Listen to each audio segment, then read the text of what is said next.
Hola, ¿qué tal? Soy Betty Sainz, nutrióloga, y bueno, en esta ocasión quiero hablarte un poquito sobre la microbiota gastrointestinal y la relación que existe con el sobrepeso y la obesidad.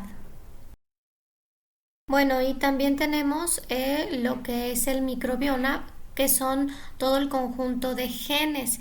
Y bueno, los genes de estos microorganismos y los genes del ser humano tienen que estar en una perfecta relación y en un armonioso equilibrio para tener un correcto desarrollo del sistema inmune, ¿sí? Y también todo esto afecta en la conducta humana y en el estado de ánimo. Entonces es muy importante decir que tenemos microbiota y por lo tanto microbioma en todas las partes del cuerpo. Sin embargo, la microbiota intestinal es la más abundante y tiene mucho que ver con el sistema inmunológico.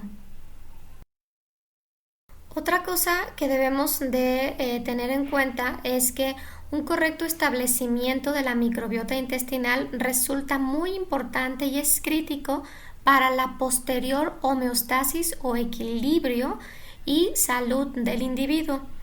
Cada persona alcanza la homeostasis microbiana más o menos a los 3 años de edad. Entonces, desde el momento del parto hasta los 3 años de edad es cuando se alcanza realmente una homeostasis. Y es muy importante nacer por parto natural, ya que el parto por cesárea es lo primero que puede alterar la microbiota, ya que el bebé no tragaría las suficientes o las primeras bacterias y no hay un correcto desarrollo de la misma microbiota. Durante el paso de la vida, la microbiota puede sufrir alteraciones temporales o permanentes. Entonces, lo primero que puede alterar pues es nacer por cesárea, pero durante la vida el tipo de alimentación que nosotros vayamos teniendo, si tenemos una alimentación baja en fibra o en cereales o alta en alimentos ultraprocesados como son pues todos los bollos, las harinas ultraprocesadas, las grasas saturadas, los enlatados, etcétera, todo esto modifica la microbiota.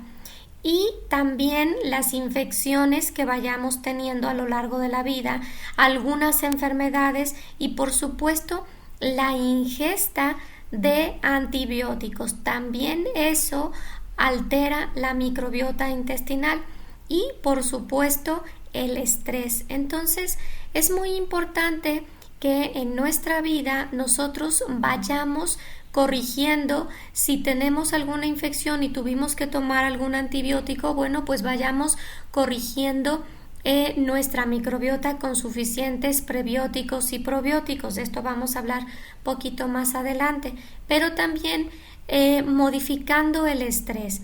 La vida de hoy por hoy es muy estresante de todos lados, ya sea económicamente o la vida social, laboral, el tráfico, etcétera. Entonces hay que nosotros ver cómo canalizamos este estrés para que no vaya a alterar nuestra microbiota intestinal. Un poquito más sobre la microbiota. Bueno, tenemos bacterias desde la boca, ¿sí? Pero en el estómago abundan más los géneros Streptococcus, Propionibacterium y Lactobacillus. Entonces, esto es lo que abunda más como la microbiota del estómago. En el intestino delgado predominan más Clostridium, Streptococcus y coliformes. En el intestino grueso predominan los Filobacteroidetes y Firmicutes, siendo Faecalibacterium y bacteroides, algunos de los géneros más abundantes. Hemos visto entonces los más comunes en nuestro sistema digestivo. Ahora, la disbiosis se refiere al desbalance del equilibrio microbiano de la microbiota normal debido a cambios ya sea cuantitativos o cualitativos de su composición, cambios en su funcionamiento o actividades metabólicas o bien a cambios en su distribución. Todo este desequilibrio nos daría una respuesta llamada enfermedad.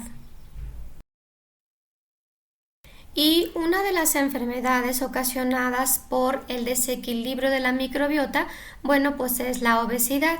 Aquí, la disbiosis intestinal presente en pacientes obesos se origina principalmente por un desbalance en el porcentaje de microorganismos pertenecientes a las dos grandes familias fila de bacterias intestinales. Estas son Firmicutes y Bacteroidetes, observándose un aumento en la proporción de Firmicutes a expensas de la reducción de Bacteroidetes.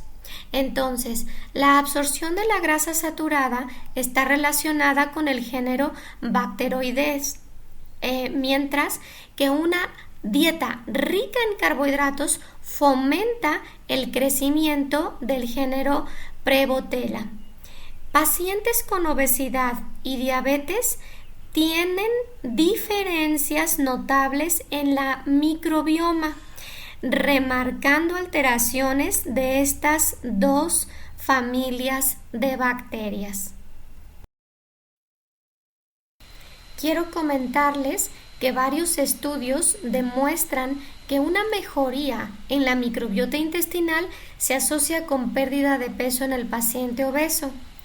Las Bifidobacterium breve B3 mejora los niveles séricos de colesterol total, glucosa e insulina y aminora la expresión genética de las vías involucradas en el metabolismo de los lípidos y respuesta al estrés.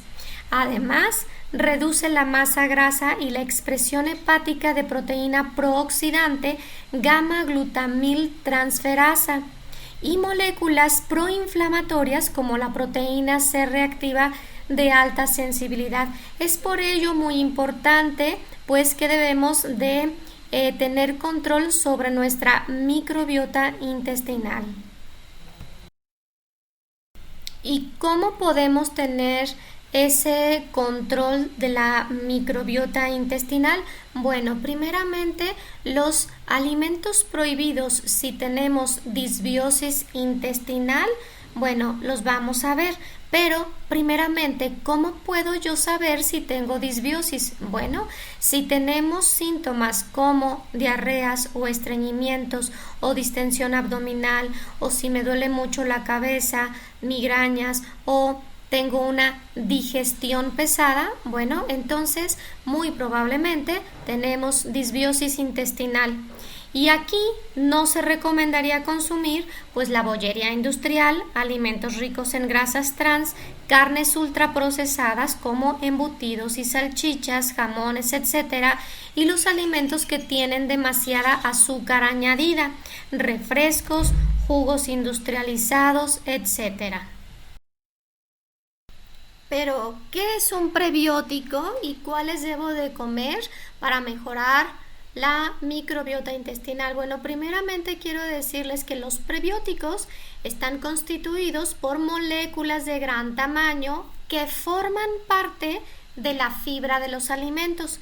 En su mayoría son hidratos de carbono, como son los oligosacáridos y los polisacáridos. No todas las fibras tienen la capacidad de ser prebiótica, es muy importante también saber esto. Entonces, ¿cómo sabemos cuáles son los prebióticos? Bueno, primeramente porque promueven el crecimiento y la actividad de las bacterias beneficiosas para el intestino, y para poder hacer eso cumplen con 4 características. Número 1, resisten el pH ácido del estómago.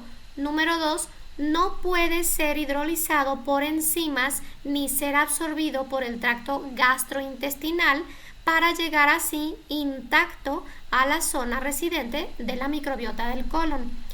Número 3, son fermentadas por esta microbiota intestinal. Y número 4, tienen la capacidad de estimular el crecimiento y la actividad de las mismas bacterias intestinales. Ahora les voy a mostrar los prebióticos más conocidos. En primer lugar tenemos a los fructanos.